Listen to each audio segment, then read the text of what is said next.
اللہ عزوجل فرماتا ہے، ہم نے تمہیں جو رزق دیا ہے اسے وہ دن قیامت والے دن کے آنے سے پہلے پہلے اللہ کی راہ میں خرچ کرو۔ سورۃ البقرہ۔ اللہ سبحانہ و تعالیٰ اپنی راہ میں رزق خرچ کرنے کا حکم دیتا ہے، اور اس کی دی ہوئی ہر نعمت رزق ہے۔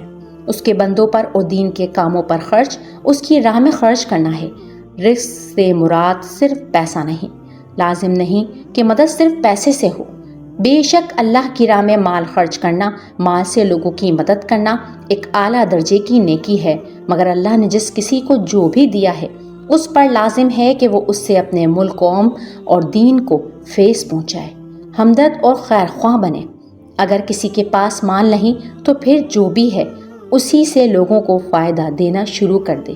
طاقت ہے تو طاقت سے، صحت ہے تو صحت سے، علم، عقل، فہم، مشاہدہ اور تجربہ ہے تو اس کے ذریعے لوگوں کی رہنمائی کرے، کسی کو صحیح راستہ دکھائے، صحیح سمت، اصل منزل کا پتہ بتائے، تو کسی کو مثبت سوچ، بھلا شوق دے دے، کسی کے غم کی دوا اور سکون کی وجہ بن جائے، امید دے، حوصلہ دے، اور کسی کو یہ یقین کہ تم معمولی نہیں، انمول ہو۔ لیکن جہاں مدد و آسانی اختیار سے باہر ہو وہاں دعا ضرور دے۔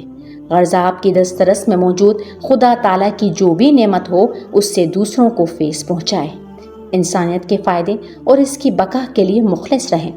آپ کے مال، آپ کی صلاحیت، آپ کی طاقت میں دوسرے انسانوں کا بھی حق ہے، جسے اگر صرف اپنے فائدے کے لیے استعمال کیا، اپنے ملک، قوم، معاشرے اور اس کے لوگوں کو کچھ نہ دیا تو اس کا حساب دینا ہوگا۔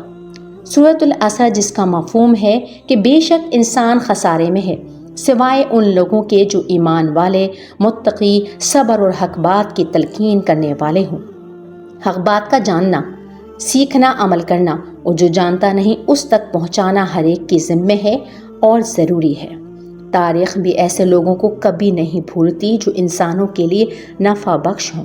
خدا تعالیٰ کے یہاں بھی خرچ کرنے والوں کا خاص درجہ اور مقام ہے۔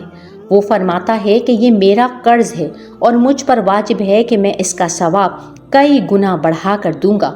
فرمان رسول صلی اللہ علیہ وآلہ وسلم ہے، تم میں سے بہترین وہ شخص ہے جو دوسروں کو فائدہ پہنچانے والا ہو۔ اس دنیا میں اور اگلے جہاں میں بھی صرف وہی مرتبے اور عظمت والا ہے جو خیر بانٹتا اور آسانیاں پھیلاتا ہے۔